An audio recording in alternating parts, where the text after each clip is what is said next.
सबको दिखलाएंगे, हाँ हाँ सबको दिखलाएंगे।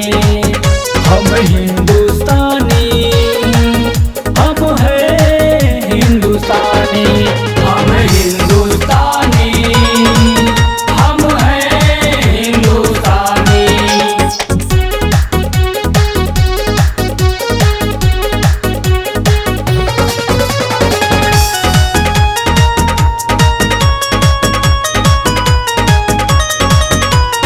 आज पड़े जब वतन पे मेरा, कुछ न सुनूंगा तेरा। घुस जाएंगे तोड़ के घेरा, देख न पाएगा सवेरा, देख न पाएगा सवेरा। आज पड़े जब वतन पे मेरा, कुछ न सुनूंगा